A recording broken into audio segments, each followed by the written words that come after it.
jemaat semuanya. Puji Tuhan, hari ini kita dapat beribadah lagi. Yuk, mari kita menyiapkan hati dan diri kita. Kita mau siap memuji dan menyembah nama Tuhan. Amin. Terima kasih Tuhan. Buat satu minggu ini Kau baik, penyertaan-Mu sempurna. Mari kita menyembah Dia. Kami datang Tuhan membawa diri kami, Kau tempat perlindungan kami Bapa.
kuasa, sumber kekuatan, sumber pertolongan yang berasal dari Tuhan yang dahsyat, luar biasa menyertai hidup saudara dan saya.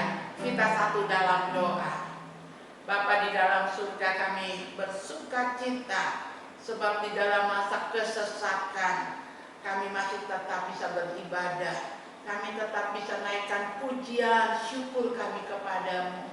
Bapa di dalam surga, Kau melihat jemaat baik yang ada di gereja maupun jemaat yang ada di rumah masing-masing. Engkau lawat ibadah kami. Pengurapan dari Tuhan menyertai pemberitaan firman kepada hamba pada hari ini. Kuasa-Mu, wibawa, otoritas-Mu Tuhan menyertai pemberitaan firman. Dan pengurapan yang sama dari Roh Kudus turun atas seluruh jemaat, baik yang ada di gereja maupun jemaat yang ada di rumah masing-masing. Engkau berikan kepada kami hati seorang murid, sehingga dengan hati seorang murid kami bisa memperhatikan dengan baik firman yang disampaikan, menyimak dengan baik, mencernanya dengan baik, dan mengaminkan setiap firman yang kami paham, kami mengerti, menyimpannya dalam hati kami, merenungkannya siang dan malam, dan mempraktekannya menjadi pelaku-pelaku firman dalam kehidupan sehari-hari. Terima kasih Bapa, Engkau melawat pemberitaan firman dan Engkau melawat setiap pribadi, sebab Engkau Tuhan yang Maha Tahu, yang mengenal hati kami masing-masing. Engkau tahu kebutuhan umat-Mu Bapa, baik yang ada di gereja, umat yang ibadah di rumah, tidak dilewati, semua dilayani oleh Roh Kudus. Manifestasikan kuasa Roh Kudus-Mu, sehingga yang sakit disembuhkan, yang lemah dikuatkan, yang dalam pergumulan beban yang berat dibebaskan ketika firman disampaikan. Terima kasih Bapa, kami siap membahas kebenaran firman Tuhan. Haleluya. Amin. Puji nama Tuhan. Kita di bulan Juli ini sedang membahas tema sikap kita sebagai anak-anak Tuhan di akhir zaman. Nah, acuan bacaan kita masih tetap dari 2 Timotius 3 ayat yang pertama. Keadaan manusia pada akhir zaman. Ketahuilah bahwa pada hari-hari terakhir akan datang masa yang sukar. Nah, saudara yang kekasih, pertanyaannya adalah apakah sekarang gereja sedang menghadapi hari-hari akhir itu? Ya, kita mau belajar ya, yang jelas tanda-tanda akhir zaman itu sedang ada di hadapan kita masing-masing. Ya, bagian kita adalah bukan kapan sih, benarkah tidak ini kita sudah di penghujung zaman menjelang kedatangan Tuhan. Bagian kita sebagai anak-anak Tuhan adalah selalu bersiap-siap menyongsong kedatangan Tuhan. Lalu bagian kita adalah selalu hidup ini bersiap-siap untuk kematian, ya. Hidup adalah bersiap-siap untuk sampai di garis akhir. Garis akhir kita ada berapa? Selalu saya katakan garis akhir kita ada 2. Ketika kematian datang menjemput saudara atau saya. Yang kedua, kita sedang beraktivitas melakukan banyak hal. Tiba-tiba garis akhir datang. Trompet sangkakala berbunyi.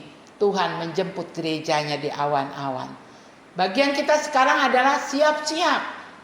Apakah garis akhir itu kematian atau Tuhan datang? Yang jelas tanda-tanda kedatangan Tuhan satu persatu terus digenapi. Bersiaplah saudara dan saya. Nah, yang kita mau bahas hari ini adalah bagaimana kita menang di masa sukar, di masa yang sukar, di masa yang makin sulit ini, ya.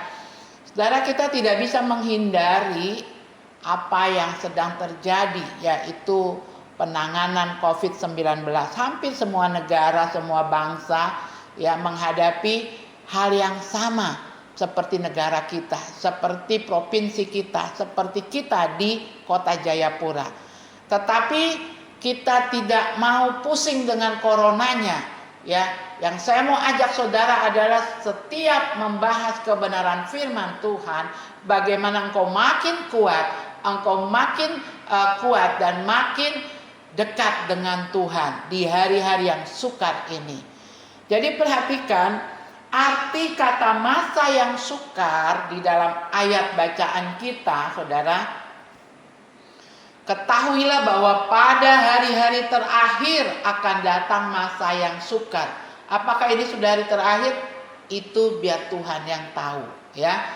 Tetapi dikatakan di hari-hari akhir itu akan datang masa yang sukar. Arti kata masa yang sukar itu dalam bahasa Yunaninya disebut kalepos. Adalah masa yang amat sukar, bukan sekedar sukar tapi amat sulit, bukan sekedar sulit, ya. Masa kesusahan besar, suatu keadaan yang dikatakan keadaan chaos gitu ya. Apa tuh keadaan chaos? Yaitu keadaan yang tidak bisa lagi dikendalikan, ya. Baik itu menyangkut masalah ekonomi, masalah politik, sosial, juga gejala alam yang berubah tidak seperti biasanya. Itu nggak bisa diprediksi lagi. Kalau ada ramalan cuaca itu tidak berlaku. Mengapa? Karena cuaca berubah-ubah. Tidak ada lagi dua musim di Indonesia, ya, musim penghujan dan musim panas. Di Papua kita tidak mengenal musim, ya. Satu hari bisa hujan, nanti sebentar sore tahu-tahu panas, itu bisa terjadi. Tetapi sekarang pun kita alami di kota kita Jayapura, cuaca pun ekstrim, tidak bisa ditebak, ya. Kita pergi dari rumah terang, tiba-tiba belum sampai Jayapura sudah hujan lebat. Sebaliknya, waktu kita balik dari Jayapura hujan lebat, tahu-tahu di Entrop sudah kering, aspalnya kering, tidak ada hujan. Fenomena alam ini tidak bisa diprediksi lagi sekarang, ya. Nah, saudara, makin hari masa yang sukar ini akan menguasai tadi yang saya katakan. Baik itu perilaku hidup manusia, hal keekonomian, politik, sosial, alam dan sebagainya. Itu tidak bisa dikendalikan lagi. Walaupun ada badan pengendali cuaca, bencana dan lain sebagainya, itu sekarang makin menjelang kedatangan Tuhan akan semakin sulit. Nah, makanya bagaimana kita bisa tetap bertahan, kita menang di masa yang sukar. Hari ini kita mau belajar, ya. Yang pertama, saudara yang kekasih, kita harus bangkit dan hadapi kesukaran itu. Hadapi kesulitan itu. Kita belajar dari Daud. Daud yang lain semua pasukan orang-orang Israel takut menghadapi Goliat, tapi Daud berani datang menghadapi Goliat. Kesukaran ini tidak bisa dielakkan, ya. Makin menjelang kedatangan Tuhan nantinya akan semua tidak terkendali lagi.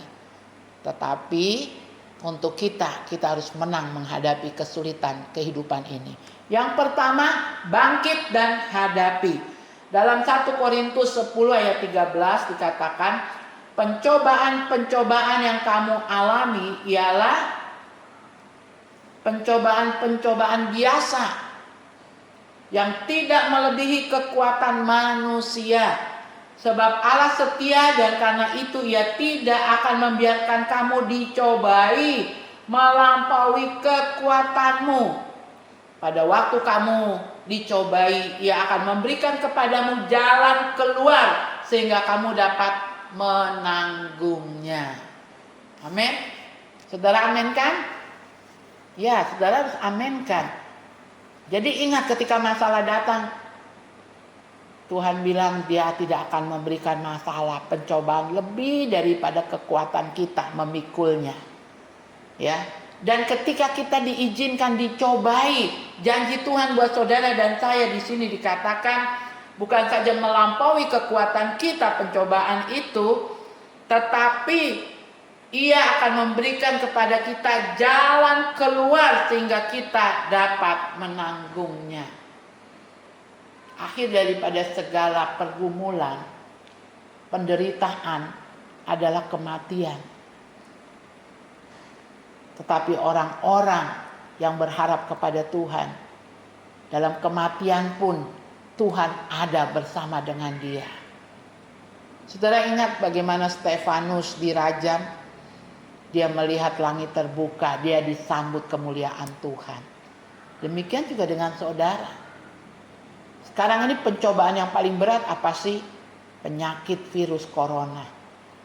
Sebetulnya saudara harus tanamkan dalam pikiran saudara bahwa corona ini bukan masalah besar yang tidak bisa diselesaikan. Jangan pikirkan itu. Bagian saudara dan saya adalah yakin bahwa Tuhan ada di masa COVID-19 ini. Dan ada solusi yang sudah diberikan secara medis kepada saudara dan saya. Bagaimana kita menjaga imun, bagaimana kita tidak akan terkena corona dengan membatasi berkerumun di tempat orang banyak. Gereja saja ibadah hanya 25% yang bisa hadir dengan memenuhi protokoler kesehatan. Pada waktu masuk suhu tubuhnya diperiksa, cuci tangan, duduk berjarak. Saudara makan makanan yang dikonsumsi memenuhi gizinya, proteinnya, vitaminnya. Berjemur, berolahraga, banyak minum air hangat. Kalau hal-hal ini kita kerjakan, ini kan solusi. Ini yang dikatakan oleh Tuhan ketika kita dicobai.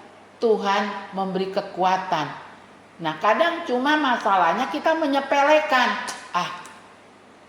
Begitu berita yang bagus di WA kita dari seorang ahli, dokter, ya, profesor di bidang kesehatan. Kita fokus pada coronanya, kita fokus pada apa yang sedang terjadi. Rumah sakit penuh, bahkan hotel disewa untuk menampung orang-orang yang sakit. Padahal saudara, corona itu dapat menjadi sesuatu yang bukan momok, bukan menakutkan. Sangat sederhana saja. Mulai proteksi diri, jaga kesehatan, jaga iman kita, jaga imun kita. Bagaimana jaga imun?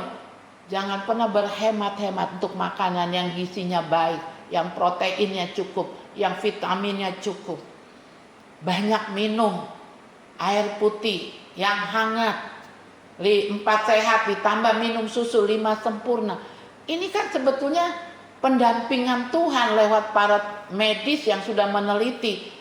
Ya, persoalannya adalah kita ini menyepelekan hal-hal yang bersumber dari sumber yang tepat. Kita terlalu pusing dengan melihat berita-berita yang justru makin melemahkan iman kita. Jadi yang pertama adalah ingat, bangkit dan hadapi. Ada istilah mari berdamai dengan corona. Ada orang salah menafsirkan berdamai dengan corona artinya ya udah anggap aja corona penyakit biasa, bebas ke sana, bebas ke sini. Enggak demikian. Artinya jangan menjadikan corona momok sesuatu yang menakutkan. Karena itu hanya bisa dengan langkah yang sederhana. Saudara bangkit dan hadapi dengan pakai anjuran protokol kesehatan, ya. Lalu menerapkan hidup sehat untuk diri sendiri, untuk satu rumah. Dengan kita menjaga hidup sehat, pola hidup yang sehat diterapkan jadi gaya hidup kita, maka kita bukan saja memproteksi diri kita, tapi juga menolong orang-orang yang ada di sekitar kita. Ya, jadi jangan takut, tapi bangkit dan hadapi. Di luar corona, masalah apa yang saudara sekarang sedang hadapi? Jangan katakan, Tuhan aku gak sanggup lagi. Terus saudara mau nyanyi kayak lagu-lagu tempo dulu, kenangan masa lalu. Aku tak sanggup lagi menerima derita ini. Kasihan deh kalau seperti itu, ya. Persoalan itu bukan ditinggal lari, Udah kita pindah kota aja supaya lebih enak, lebih aman. Tinggalkan Jayapura. Kita pulang kampung. Kalau itu bukan yang datang dari Tuhan, dimanapun kau ada, masalah tetap ada.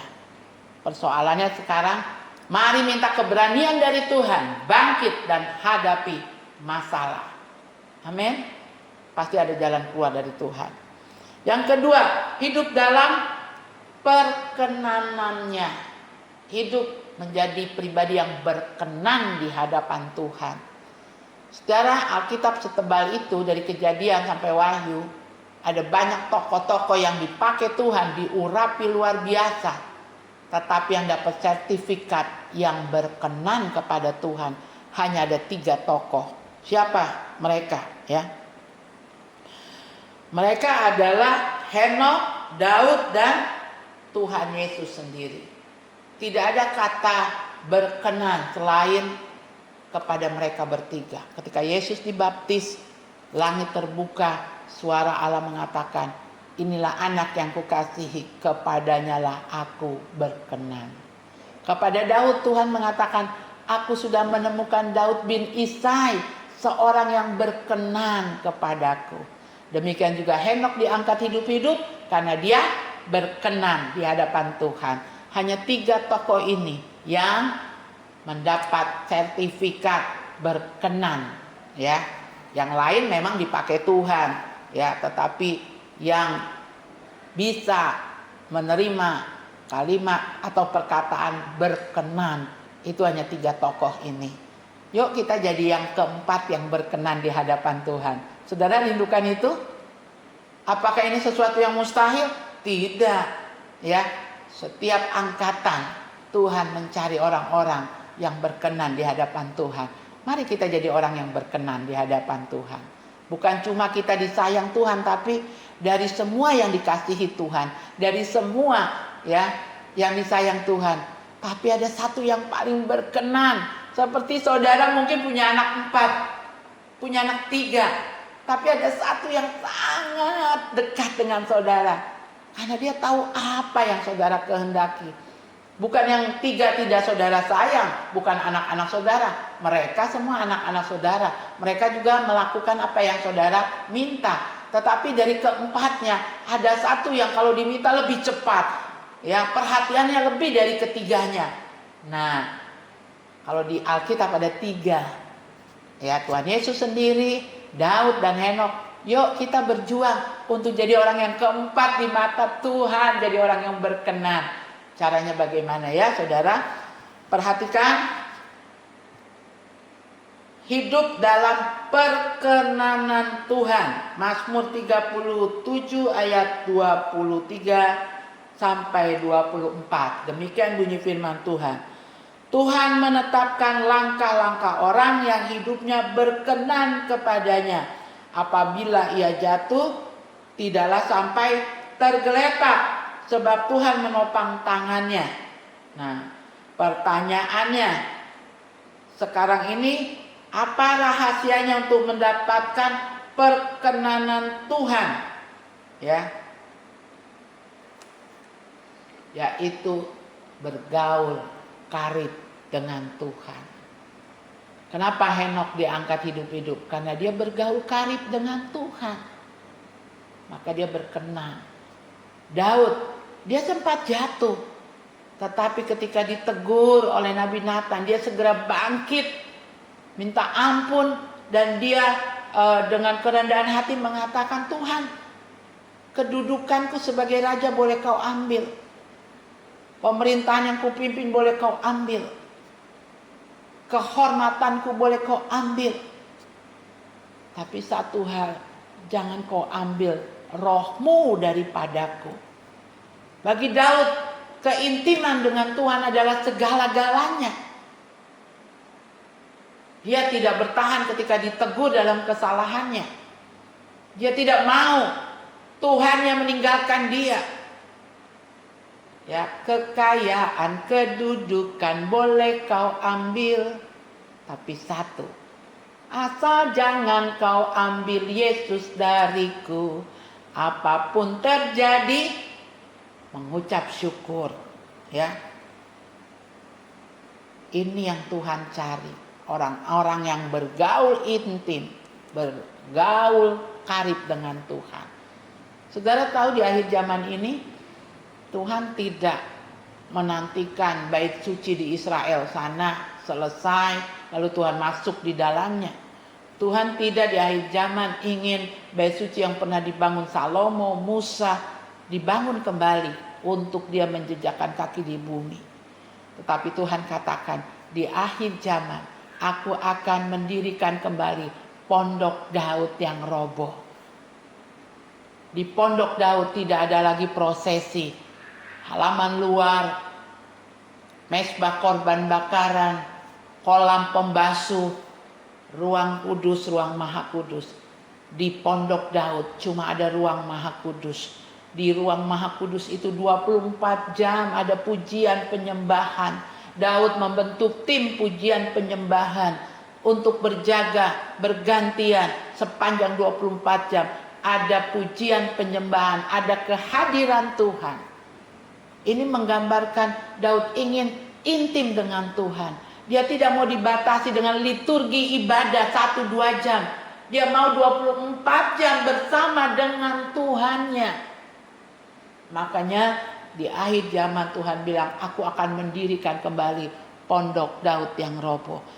Jadi bagaimana yang kedua untuk menang dalam masa sukar ini? Tidak ada pilihan lain. Bergaul intim dengan Tuhan. Jadi sahabat-sahabatnya. Bergaul karib dengan Tuhan. Ya, jangan buang-buang waktu. Saudara hanya sibuk Instagram, sibuk komunikasi lewat WA. Karena ini sahabat saya, tempat saya bisa komunikasi, video call dan lain sebagainya. Masa-masa ada banyak waktu di rumah, pergunakan bergaul intim dengan Tuhan, bergaul karib dengan Tuhan. Yang terakhir, yang ketiga, tinggalkan sifat dan perbuatan yang salah, kekanak-kanakan. Ya, saudara, orang dunia mengatakan belajar kepada orang yang lebih tua, yang punya pengalaman, yang rambutnya sudah putih, ya. Itu boleh saja, ya, ada nasihat seperti itu. Tetapi secara rohani, kerohanian seseorang tidak bisa dilihat dari umur manusia, umur seseorang.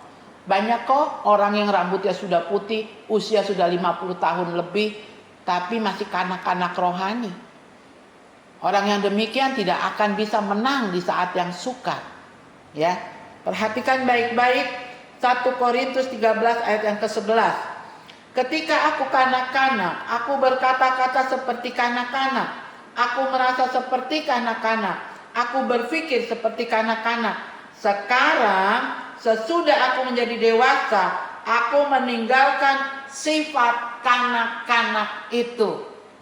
Secara manusia, dilihat dari umur, seharusnya kita sudah dewasa. Bukan susu lagi, bukan bubur lagi makanan kita, tapi sudah makanan padat, makanan keras. Ini kalau mau menang di saat yang sukar. Ini kalau mau menang ketika pergumulan datang, masalah datang. Kekristenan itu harus bertumbuh. Visi GBI Sola Gracia adalah tertanam. Kalau engkau sudah 25 tahun digembalakan, 10 tahun digembalakan, 5 tahun digembalakan, bahkan yang ikut merintis dengan saya dari 25 tahun yang lalu. Sementara ada yang baru masuk 1 bulan, ya. Yang 1 bulan ini begitu daftar, datang ibadah, ibu saya sudah 3 kali, minggu depan saya sudah 1 bulan. Bu, saya ini punya talenta. Talentanya apa? Saya senang bersih-bersih. Boleh enggak Bu, saya datang hari Sabtu ikut bersih-bersih gereja. Wah, ini luar biasa. Baru berjemaah 1 bulan. Sementara yang sudah ikut 25 tahun, mulai dari merintis mungkin sudah sama-sama dengan Bapak Ibu Gembala, dengan keluarga Gembala, tetapi masih sering tersinggung, ya, tidak cepat direspon SMS-nya, WA-nya, ini Ibu Gembala ini kok susah ya? Kok belum dibaca ya WA saya? Udah gak perhatikan saya lagi nih. Sekarang lebih perhatian kepada jemaat yang baru. Ini sifat kanak-kanak. Kalau orang Kristen yang dewasa tidak demikian. Selalu berpikir positif. Ada apa ya? Kenapa WA saya kok belum dibaca ya? Kan tidak ada salahnya saudara langsung telepon. Ketika saudara dipercaya pimpin pujian mungkin dalam tim pujian penyembahan. Lalu saya selaku gembala memanggil saudara. Ya, tadi firman Tuhannya temanya ini. Pujianmu tuh tidak ada hubungannya dengan tema di bulan ini. Lalu saudara ngasih sifatnya kekanak-kanakan ya, saudara akan berpikir dalam hati saudara begitu ya. Tahu apa Ibu Gembala, suaranya aja fales, bukan bidangnya di pujian penyembahan. Oke, silakan saudara punya pendapat seperti itu. Tetapi dari situ tercermin kalau saudara adalah kekanak-kanakan. Apalagi kalau saudara kemudian nggak suka, lalu saudara mulai bereaksi ke teman yang lain. Wih, tadi Bu Gembala tegur saya. Bu Gembala tahu apa ya? Dia nyanyi aja suaranya fales, nggak bisa. Jangan lupa, saya ini gembala. Bukan cuma ditumpang tangan ketua sinode, tetapi Tuhan sendiri memberi pengurapan untuk mengembalakan jemaat. Ya, jadi kalau saya tidak membina, tidak membimbing, mengarahkan, tentu saja saya salah. Nah, orang-orang yang mau dibimbing, diarahkan, itu bertanda orang-orang yang mau terus bertumbuh menjadi dewasa. Ya, saya punya cucu Gracia, ya Grace itu, dia, Oma, Grace pengen bisa masak. Oke, kamu boleh masak, ikut sama Oma. Nah, terus Oma ngapain saya? Kamu bantu kupas bawang, kamu buka ini bungkusan, lalu keluarkan.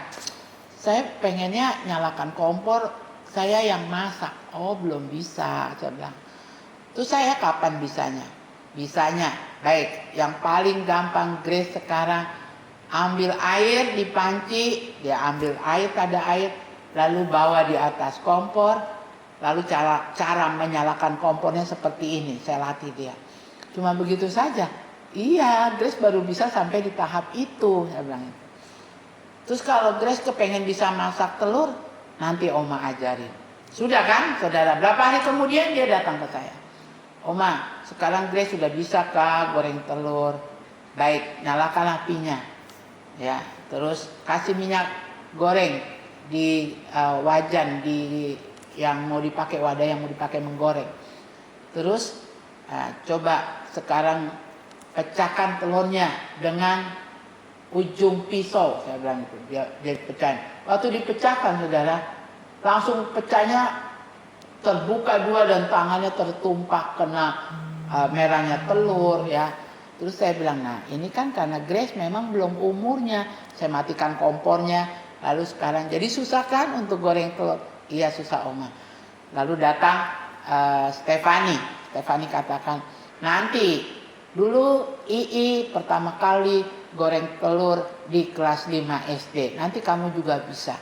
Lalu Grace bilang, cepat-cepat ke Tuhan, hari berganti, cepat-cepat ke Tuhan, saya bisa naik kelas di kelas 5 supaya saya juga udah bisa nyalakan kompor, goreng telur buat saya makan. Ya, ada kerinduan untuk dewasa. Bertambah terus. Lalu keesokan harinya, berapa hari kemudian, makan yang banyak Grace supaya cepat bertumbuh. Nah, terus makan sayur, makan buah supaya kau bertumbuh. Nanti pada saat kau kelas 5, kau udah bisa nyalakan kompor sendiri, goreng telur buat kau makan, kau bisa masak. Aduh, saya pengen cepat-cepat besar, dia bilang, saya pengen cepat-cepat kelas 5. Setiap hari dia terus makan teratur, dia terus mengikuti Noni ya, mengikuti omnya, Om Bagas. Dia mau belajar kalau orang dewasa itu seperti apa. Ini harus ada pada saudara dan saya.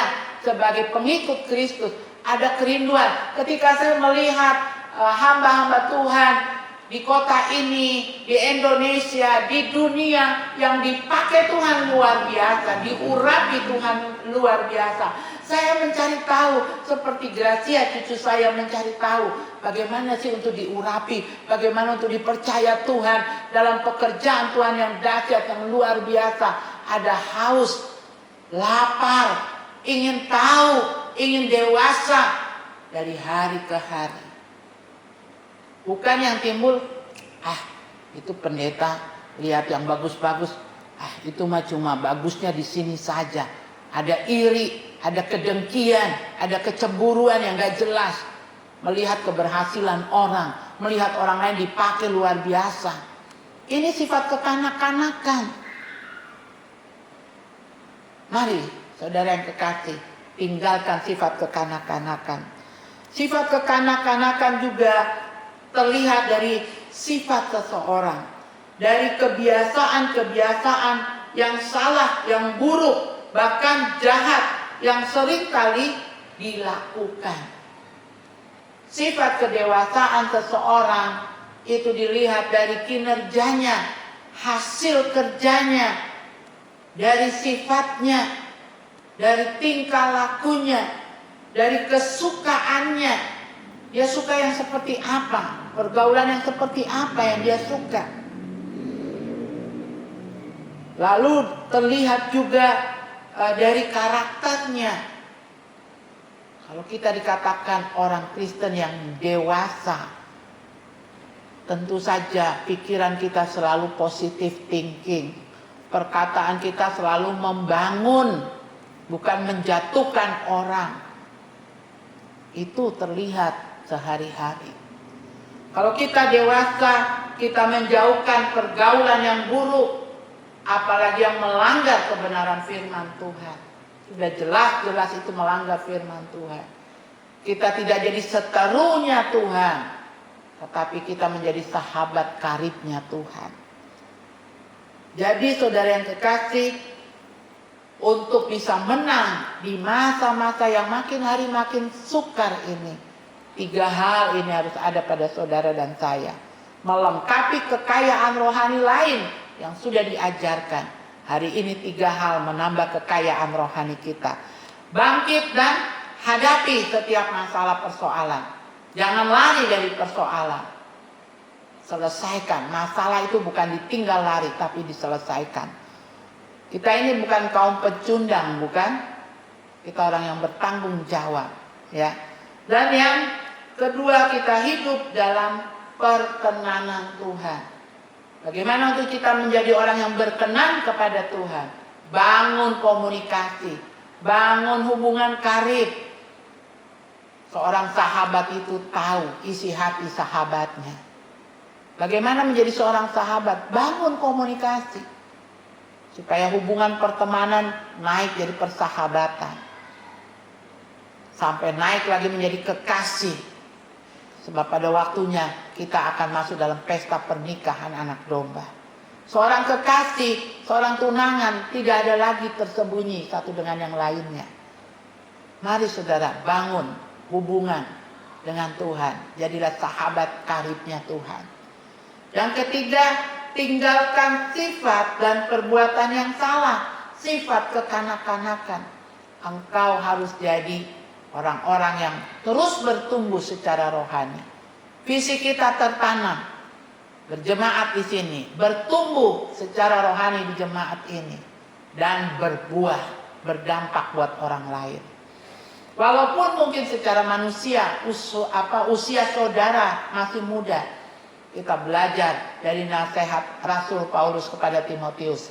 Jangan seorang pun menganggap engkau rendah karena engkau masih muda, tapi bikin orang terpana melihatmu.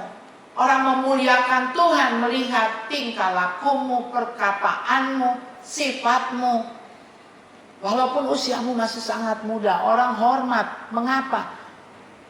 Karena engkau dipenuhi oleh Roh Kudus, membangun hubungan dengan Roh Kudus. Setiap perkataan yang keluar, perkataan yang membangun. Pikiran ini selalu berpikir positif kepada siapapun. Dan engkau akan dipakai Tuhan luar biasa. Mari saudara, dunia ini makin susah, makin sukar. Yang cengeng-cengeng, yang sifatnya kekanakan, dia akan mental. Dia akan apa? Tidak berbobot, tidak dewasa, ditampis Tuhan, dia akan mental. Tiba-tiba menghilang dari peredaran. Mengapa? Oh, dia lagi ngambek. Dia tidak mau lagi ke gereja, pindah ke gereja yang lain, pindah. Lalu setiap pindah gereja dia bilang, gereja ini juga sama dengan gereja yang kemarin. Saya tidak nyaman di gereja ini, pindah lagi. Bicara lagi kekurangan gereja yang lainnya. Padahal sebetulnya saudara, gereja itu sempurna. Tapi karena orang ini datang jadi kurang, jadi tidak sempurna. Oleh sebab itu tinggalkan sifat kekanak-kanakan. Tunjukkan kita ini orang-orang yang dipenuhi Roh Kudus, yang mau bertumbuh dewasa dan semakin serupa ke arah Kristus. Jadilah orang-orang yang berkemenangan walaupun saat-saat ini saat yang sukar. Tuhan Yesus memberkati kita tunduk kepala di hadapan Tuhan. Bapa di dalam surga, kami datang kepadamu di akhir pelajaran kebenaran firman-Mu. Bagaimana kami bisa berkemenangan di saat yang sukar. Buat kami Tuhan tegar, buat kami kuat karena kekuatan dari Roh Kudus-Mu. Menghadapi persoalan kehidupan apapun yang kami hadapi. Kami percaya Tuhan ada berserta dengan kami. Sekalipun dalam bayang-bayang kelam, dalam lembah yang gelap, aku tidak takut bahaya sebab gadamu dan tongkatmu memelihara aku Tuhan. Dan Engkau tidak akan memberikan pencobaan lebih daripada kekuatan kami memikulnya. Yang kedua, Bapa di surga, kami mau jadi orang yang berkenan kepadamu. Membangun keintiman dengan Engkau. Mencari wajah-Mu dimanapun, kapanpun kami berada. Kami mau selalu bersama dengan-Mu Bapa. Dalam nama Tuhan Yesus. Dan yang terakhir, kami mau tinggalkan sifat kekanak-kanakan kami Tuhan. Kami mau jadi Kristen-Kristen yang dewasa. Kristen-Kristen yang tahan uji. Kristen yang berbuah lebat. Tuhan dimuliakan lewat kesaksian hidup kami. Bapa, Engkau lihat jemaat-Mu. Saudara, mungkin hari ini, pagi ini ada hal-hal yang mengganjal dalam hidup-Mu. Persoalan keuangan, persoalan keluarga, persoalan pekerjaan. Saudara datang. Perlihatkan apa yang jadi masalahmu. Angkat kedua tanganmu kepada Tuhan. Angkat hatimu kepada Tuhan. Saudara di rumah masing-masing, mari angkat hatimu kepada Tuhan. Sama-sama katakan dengan saya, Bapa di surga, berikan kekuatan kepadaku menahan, menanggung semua yang sedang aku hadapi. Berikan Tuhan sampai aku selesaikan berkemenangan. Bukan karena kuat gagahku, tapi karena Engkau campur tangan membela perkaraku. Dalam nama Tuhan Yesus, lihat jemaat-Mu Bapa yang mengangkat tangan mereka, yang sedang dirawat karena sakit. Kami berdoa Tuhan secara khusus buat Ibu Susi yang saat ini ada di biak merawat ayahnya yang sudah 85 tahun dan sekarang dinyatakan sakit Tuhan, positif. Mari Engkau jamah, Engkau sembuhkan dalam nama Tuhan Yesus. Ada pembelaan Tuhan. Kekasih-kekasih kami yang sedang isolasi mandiri di rumah, Tuhan lawat. Lewat makanan, vitamin, obat yang diberikan, kesembuhan terjadi dalam nama Tuhan Yesus Kristus. Jamah Bapa dalam nama Tuhan Yesus. Kalau ada jemaat yang sakit yang lain ya Tuhan, di luar sakit positif corona, Engkau juga jamah, Engkau sembuhkan. Bapa, Engkau melawat jemaat-Mu Tuhan dalam nama Yesus. Yang terangkat tangannya Tuhan karena masalah pekerjaan, masalah ekonomi, mari Bapa Engkau juga tolong dalam nama Tuhan Yesus. Yang sedang mencari pekerjaan, buka jalan, usaha, mata pencarian jemaat-Mu Tuhan. Yang karena corona ini Tuhan mengalami penurunan. Mari Bapa Engkau tolong, Engkau buka jalan Tuhan. Ada cara-cara Tuhan, ada mujizat. Kalau satu pintu tertutup, Tuhan buka pintu lainnya. Ada mujizat terjadi dalam nama Tuhan Yesus. Kau mengasihi jemaat-Mu Tuhan. Dalam nama Tuhan Yesus. Kalau ada guru yang mengangkat tangan, para guru pendidik, dosen yang mengangkat tangan, karena harus memberikan materi Tuhan. Lewat Zoom ya Tuhan, lewat YouTube streaming Bapak, mereka bekerja keras. Berikan mereka Tuhan hikmat dari-Mu ketika mereka saat ini mengangkat tangan di rumah. Tuhan turunkan hikmat sebagai tenaga pengajar, mampu memberi materi sebaik-baiknya Tuhan dengan fasilitas media sosial yang ada. Dalam nama Tuhan Yesus, anak-anak yang bersekolah, yang kuliah Tuhan, berikan kemampuan. Mereka mengangkat tangan, mereka minta kemampuannya daripada-Mu dengan semua cara metode mengajar di saat COVID ini Bapak. Engkau membela anak-anak-Mu yang sedang mengangkat tangan di rumah masing-masing. Terima kasih Bapak, terima kasih. Berikan ya Bapak kami kesadaran untuk selalu bergantung kepada-Mu Bapak. Sehingga ketika kami bergantung kepada Tuhan, Engkau genapi janji-Mu pada hari ini. Tuhan akan menyertai kami sampai berkesudahannya. Dalam nama Tuhan Yesus, kami berdoa mengucap syukur buat kebenaran firman-Mu. Haleluya. Amin. Baik, puji nama Tuhan. Saya percaya saudara sangat diberkati hari ini dengan kebenaran firman tadi.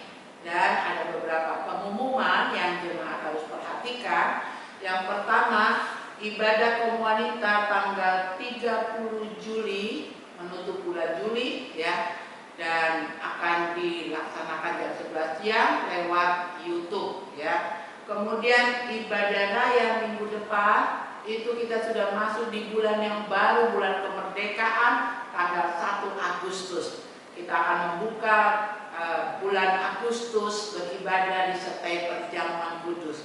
Untuk itu saudara mendaftar ya, dan yang mau ibadah di rumah pun tetap kasih informasi sehingga bisa diantar hosti dan anggur untuk pelaksanaan perjamuan kudus ibadah di rumah. Itu pengumumannya. Kami mengucapkan terima kasih buat persembahan yang jemaat antar di pastori, yang dikirim via rekening gereja, demikian juga dengan perpuluhan. Baik, saudara boleh tetap memberi persembahan dan mengembalikan milik Tuhan. Tuhan Yesus memberkati. Kita akan mengakhiri ibadah kita. Mari kita mau bangkit, kita nyanyikan pujian Kami Memuji Kebesaran-Mu.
Terima kasih buat kekuatan yang baru, hakikat dari ibadah menguasai kami Tuhan. Pengharapan yang baru ada dalam kehidupan kami. Dan juga Bapa di surga, kami menyerahkan sekali lagi kota kami ini Tuhan dalam tangan kasih-Mu. Kami menyerahkan Tuhan Provinsi Papua. Kami menyerahkan bangsa negara kami Indonesia. Lawat Tuhan kota kami. Lawat negeri kami tanah Papua Tuhan. Engkau mengasihi Tuhan kekasih-kekasih, sahabat, para pasien yang sedang dirawat di rumah sakit karena positif corona Tuhan. Engkau memberi kekuatan, perlindungan kepada tim medis, orang-orang yang Tuhan tempatkan di garda terdepan. Perawat mantri Tuhan. Engkau menolong dokter di tengah jemaat ini Bapa yang bertugas. Proteksi mereka dengan kuasa darah-Mu Bapa, sehingga mereka tetap sehat, mereka tetap bisa melayani pasien yang ada dengan anugerah dari Tuhan. Kami berdoa Tuhan memberkati pemerintahan tingkat kota, provinsi, bahkan kami berdoa untuk pemerintahan pusat, Bapak Presiden, Wakil Presiden, Kabinet Menterinya Tuhan. Penanganan yang dikerjakan Tuhan, arahan yang diberikan Presiden, kebijakan-kebijakan yang diambil dalam hal kesehatan, ekonomi, dan lain sebagainya, biar itu boleh diterapkan Tuhan dan membawa kesejahteraan bagi bangsa ini, bagi kami di Provinsi Papua, juga Papua Barat, dan bagi kami di Kota Jayapura. Memberkati sinode gereja kami, Gereja Bethel Indonesia. Biarlah Tuhan lewat Gereja Bethel Indonesia, pekabaran Injil boleh terus dinyatakan, dikerjakan, jiwa-jiwa dimenangkan Tuhan, baik di dalam negeri maupun di luar negeri Bapa. Dalam nama Tuhan Yesus, kami berdoa Tuhan buat semua bidang pelayanan yang kami kerjakan Bapa, lewat streaming, lewat YouTube, lewat ibadah Zoom Tuhan, mulai dari pelajaran-pelajaran yang diberikan di PAUD Nehemia maupun Tuhan bidang-bidang pelayanan di tengah jemaat ini. Kami menyerahkan juga Tuhan apa yang sedang dikerjakan Bapak di Dosai, rumah doa.